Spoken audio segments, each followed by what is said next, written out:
Remember when the pandemic first started to spread across the country, and the only thing we kept hearing from health experts and state leaders was 15 days to slow the spread? Well, folks, we're now on day 263 of Slow the Spread. During these past 8 months, more than 270,000 Americans have died from the virus, and millions have lost their jobs or helplessly watched their livelihoods crumble to the ground. Small business in America has been decimated. What we've seen happen to the backbone of this nation goes against everything it was founded on: life, liberty, and the pursuit of happiness. And for what? Let's take a look at some of the devastating numbers from these mandates and lockdowns.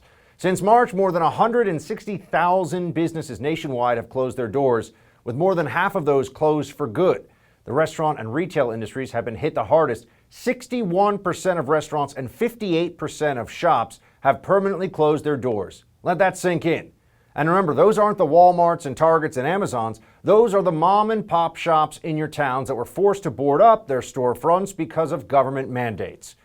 Democratic leaders have let a virus drive the American economy in the wrong direction. We're now in the midst of a disgraceful government overreach that has no end in sight. When do we say enough is enough?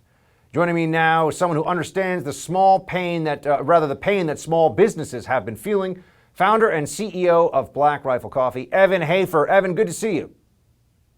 Great to see you, Buck. Thanks for having me on.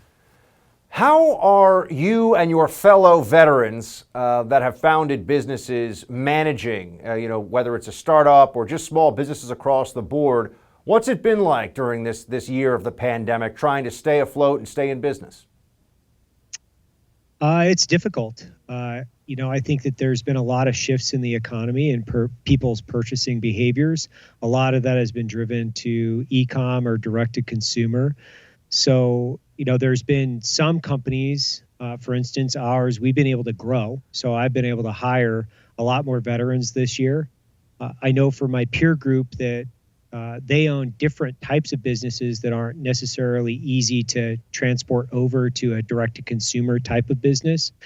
They've been hit really hard. It's paid a substantial toll on the entire veteran entrepreneur subculture, and I think it's one of those things that we continue to talk as peers, how we can navigate through this, help one another as far as how do we offset some resources, shared services and things like that in order to push through this and keep some of these guys afloat. That's been a daily, if not weekly, topic of mine. I literally just finished a podcast talking about this exact same thing. Evan, given the realities of COVID as we face them right now heading into the winter, it looks like there's a trend that's going to get worse that's particularly concerning, not just businesses that have shut down on a temporary basis, but permanent closures. This is a chart that shows the number of national businesses marked closed on Yelp since March 1st, and the trend is going only in one direction. It's just going up and up over time.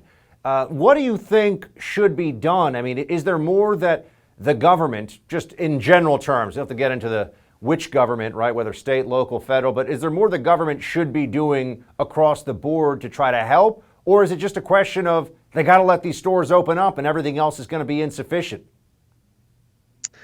I think the number one thing that people can do right now, specifically our political leadership, whether that's local, state, federal representatives, they can open the dialogue as far as how do we solve this problem. For instance, as we start to look at small and medium-sized businesses and how they're affected, and obviously they're closing, what we have to do is we have to, one, identify the problem, right? It's much like curing any type of illness. We have to recognize something's wrong. And then we have to continue to look for answers as to how do we inject our economies with the proper type of funding. Or there was the Triple P initiative earlier in the year. I know that helped a lot of small, medium-sized businesses. It also helped a lot of other businesses. There are things that we can rush, and there are things that we can be more strategic. We can plan out. We can look at different aspects of small businesses and how this is affecting them, and then how do we apply the appropriate funding in order to create the greatest amount of impact. I know that America, our fiber as a society, it changes completely if we start to eliminate and eviscerate small and medium-sized businesses within our communities. These are some of these places are the fiber and continuity of how we interact as people. So as we start to look at how this is affecting not only the economy, but local individual psychology, this is absolutely devastating for business. Also, we can show that the carnage, unfortunately, from an economic perspective, spreads far and wide here. Where are the most U.S. businesses closed?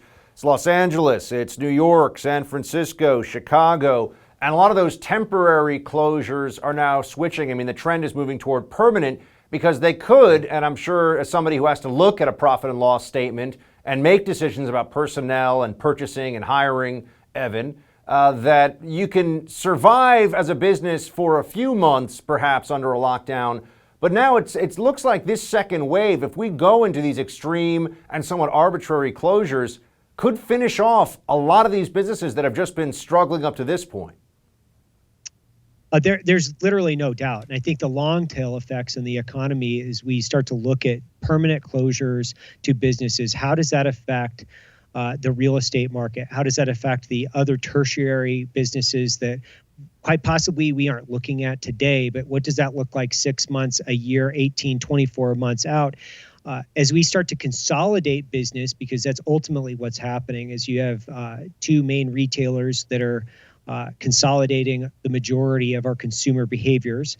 How is that affecting the way that we purchase, interact? How is it affecting our individual municipalities and property values? This is a very prominent problem that we have to look at as Americans just in general, not only how the COVID is affecting us as individuals, as a lockdown. How is this going to affect the long-term stability of our economy and the long-term initiative to evolve businesses from entrepreneurs? That's the big thing, because this will de-incentivize entrepreneurship in general. We could be looking at inflation, closures as far as our property values are concerned. When we look at a housing bubble at the same time as a commercial property bubble, these are big issues that we have to address now and get ahead of while we still have time to look at and try to fix these things. Evan, some of this is pretty grim prognosis, so we wanted to try to take an opportunity here, and it's just the reality, as you and I both know, what we're facing with this economy. But let's take a moment here to give everybody a little bit of uplift. We always appreciate your continued partnership with the show, and as a veteran yourself at a company that employs a lot of veterans, wanted to give you a chance to tell us about Black Rifle's Buy a Bag, Give a Bag campaign and what it does for troops overseas. Well, this is a veteran business, so it's a veteran-owned and operated business. I started this company in my garage, roasting 1 pound at a time. We're up to above 400 employees. We've got above a 50% veteran hiring rate. This year, we're going to have the ability to give back over I'm hoping to get to $1 million in give back as far as veteran initiatives, so nonprofit initiatives. But something that we do every year, I'm very passionate about, is what we do is we do a Buy a Bag, Give a Bag campaign. So every time you buy a bag from Black Rifle Coffee at blackriflecoffee.com, we automatically calculate those numbers. We load up pallets and we ship them overseas for troops that are still deployed in harm's way during the holiday season. It's a big initiative. I love doing it. It's one of the things that really uplifted my spirits when I was deployed, if I had fresh coffee. So it's just one of the little things that we can do to ease the burden of deployments for soldiers, sailors, and Marines. Evan Hafer, everybody. Veteran, CEO, entrepreneur. Great to see you, my friend. Thanks for all you do. We appreciate it. Thank you, Buck. Hey, Team Buck, just want to say thanks so much for watching The First on YouTube. If you like this video, be sure to give it a thumbs up. And if you want to see more great content from The First, please click that subscribe button.